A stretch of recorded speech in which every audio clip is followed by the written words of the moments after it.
Assalamualaikum warahmatullahi wabarakatuh. Hello everyone.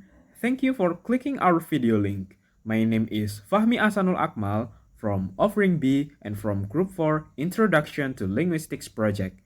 There are also Fatan Abdillah, Faik Anas Aminuddin, and Muhammad Masluh Alfanani. Our group will analyze about short story and the title is The Shawl by Cynthia Ozick. Alright, let's move on to the presentation. Firstly, we are going to talk about author's biography. Cynthia Ozick is a short story writer, novelist, and essayist from New York, United States. She was born on April 17, 1928 and raised by her parents who were Jewish immigrants from Russia, Celia Rigelson and William Ozick in the Bronx.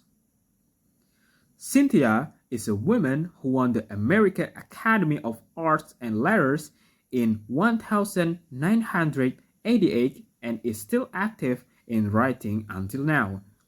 During her life, she wrote several novels such as The Puttermaster and Heir to the Glimmering World, as well as collections of essays and short stories such as The Shawl, which published in 1980. A fun fact about Cynthia Ozick is that she was not only a renowned author but also an accomplished essayist known for her sharp wit and insightful commentary on literature and culture. Cynthia Ozick was a finalist for the Pulitzer Prize for Fiction in 1983 for her novel The Cannibal Galaxy. Another interesting fact about Cynthia Ozick is that she was heavily influenced by the works of Henry James, and her writing often explores themes of Jewish identity and the complexities of human relationships. Alright, let's have a look at a conversation with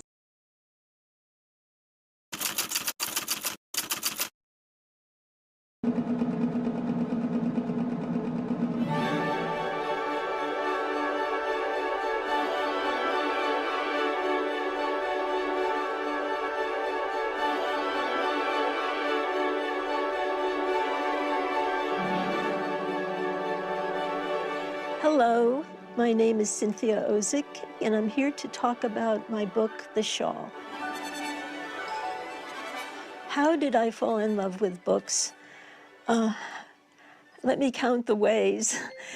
I grew up in Pelham Bay, the northeast part of the Bronx, which was full of weeds and meadows and a huge, huge park, and we didn't have a library. I had to go to the library. It was a green truck, and it was called the Traveling Library. And on Friday afternoons, the librarians would take out two big boxes, throw them on the grass, often in the mud, and like locusts, we would descend on these boxes.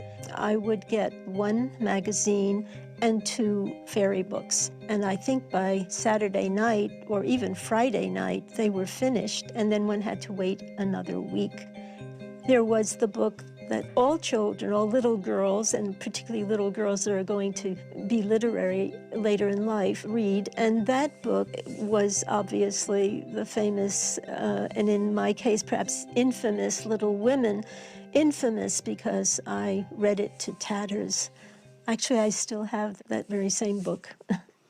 My mother and father were pharmacists. Growing up in the drugstore was very important because there I saw my father, in a sense, as the neighborhood psychiatrist. My parents knew all the neighborhood secrets. My grandmother was part of my formative experience, both literary and moral. And I had her in my life only till I was 11 years old. She read me Bible stories constantly, and no matter what the content, she always gave it a kind of moral conclusion. High school changed my life. Suddenly there was Latin and German, and Silas Marner, and the Odyssey. There was a problem with high school. I was in high school during the 4 years of the war, and it was the happiest time of my life. And the war was very much on our minds, but it was bliss. It was bliss because it was a literary life and everything was expanding. I think back to those years when I was happy, and I am roughly the same age as Anne Frank, and I was happy in those years. And those years, when I look back at them and see 1942 to 1945, I'm bewildered by my happiness and what I think about the chimneys in Europe at that time. It wasn't the bodies and souls of these murdered Jews alone. It was that an entire civilization was destroyed. The language was killed in the mouths of its speakers. There is no more European Jewish civilization. The synagogues that have been built on top of the ashes have no worshipers.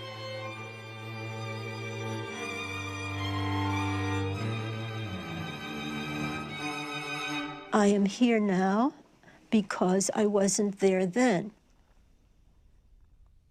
The beginning of the Shawl came from something I read in William Shirer's The Rise and Fall of the Third Reich.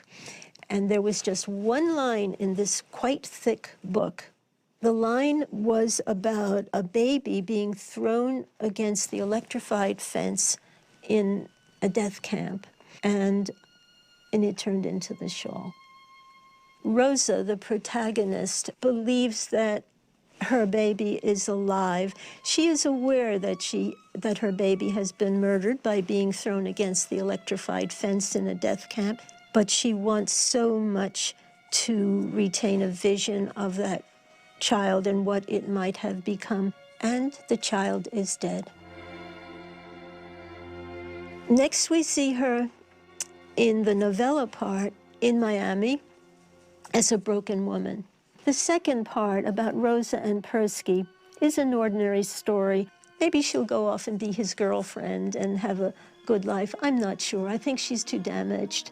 And then we can't forget Stella, who's made a new life for herself in America, having gone through exactly what Rosa went through. I think it's Magda's book. I think it's the book belonging to the wraith, the ghost, the hope, the wish, the lost, lamented child. It's not about Rose, it's not about Stella, it's not about Persky, it's about the child who was born and was snuffed out. After the experience of writing those 7 pages, I put it in a drawer and I kept it there for 7 years. And one day I took it out and I looked at it and I sent it to someone at the New Yorker and they accepted it overnight.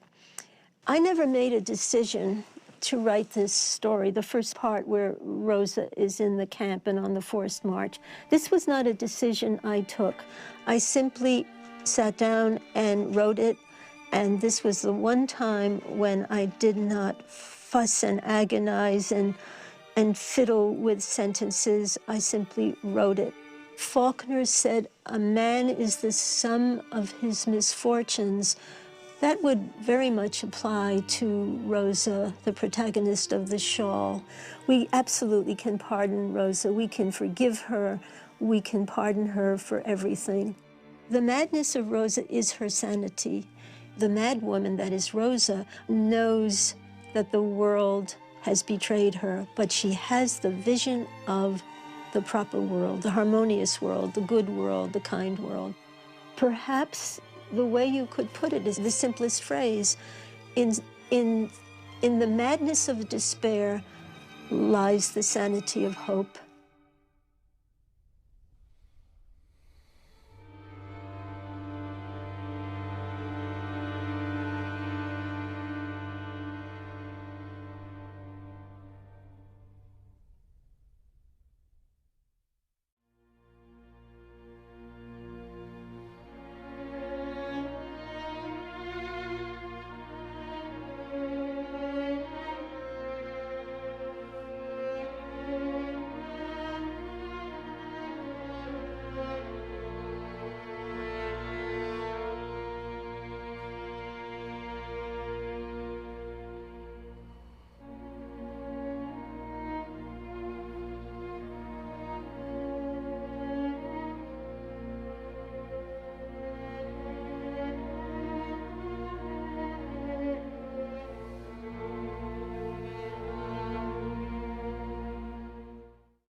Next is character.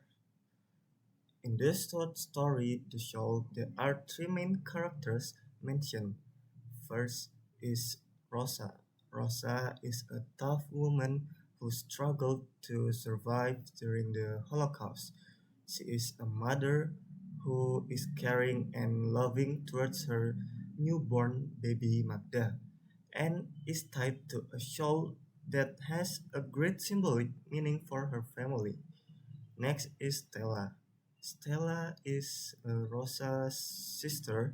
She has a contrasting role. She is a pragmatic and selfish woman who tries to survive, prioritizing her own needs without caring about the moral and emotional consequences of other people. Next is Magda. Magda is Rosa's baby. She is still very young and she was a source of emotional strength for her mother, who tried to always love and protect her from the cruelty of the Holocaust. Next is the plot. The plot of the story follows the journey of three main characters: Rosa, mother attempting to protect her baby Magda, and her sister Stella, within a concentration camp during the Holocaust. The story begins with Rosa using a pink shawl to shield Magda from the camp's cold. Rosa is deeply emotionally attached to the shawl because it also contains Magda. However, despite Rosa's effort, Magda cannot escape danger, and at one point, she is killed by the camp's guard. After Magda's death, Stella steals the shawl to use it as a clothesline, which angers Rosa, who tries to retrieve it. The conflict between Rosa and Stella reflects the family tensions amid their suffering in the concentration camp. The narrative jumps to the future, showing Rosa, who has survived and is still obsessed with the loss of Magda and the show.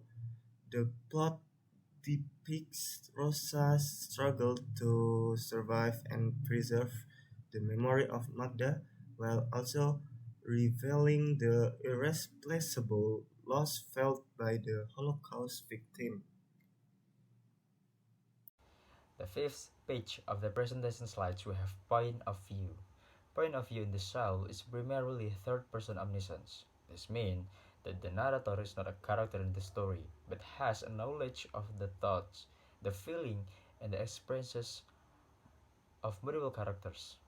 Throughout the narrative and the perspective shift between different characters, allowing the readers to understand their motivations and emotions. The omniscience point of view gives the reader a broader understanding of the event unfolding in the story and allow for a deeper explorations of the character's inner life and relationship. Then we're gonna move to the next slides. In the next slides we have setting. The story tells us about a very hard and sad world where Rosa, Stella, and Magna are stuck.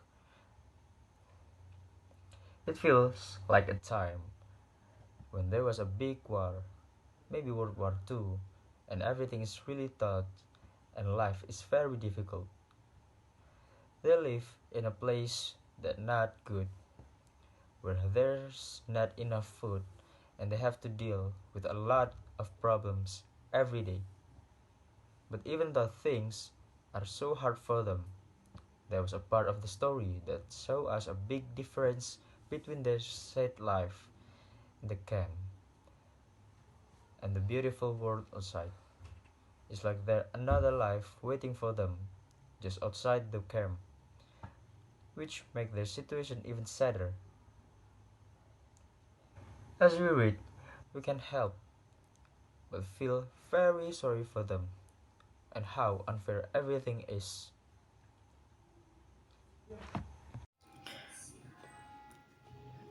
Next is the moral message.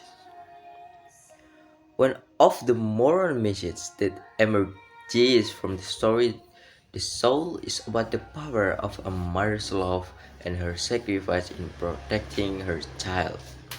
Amidst condition of great suffering, Rosa, as a mother, demonstrated extraordinary resilience and courage to protect Magda even in the dire circumstances of the concentration camp. She used everything, including a shawl, to provide some comfort and protection for her child. Furthermore, the story also highlights the themes of loss and trauma experienced by the Holocaust victims. Rosa remains constantly obsessed with the loss of Magda and the soul, reflecting the deep pain and the difficulty of healing from traumatic experiences such as the Holocaust. Another moral message is about the complexity of family relationship and the tension that arise amidst extreme conditions. The conflict between Rosa and Stella, her sister, illustrates how extreme pressure can test family bonds and create deep tensions. Overall, the soul teaches about the power of love, human resilience in the face of suffering, and the complexity of family relationship amidst extreme situations. As we come to the end of our presentation, I want to express my sincere gratitude to all of you for watching our video. It has been an enlightening journey exploring short story analysis about The Shawl by Cynthia Ozick. I hope you guys found the insights shared to be valuable and thought provoking. Thank you guys. Wassalamualaikum warahmatullahi wabarakatuh.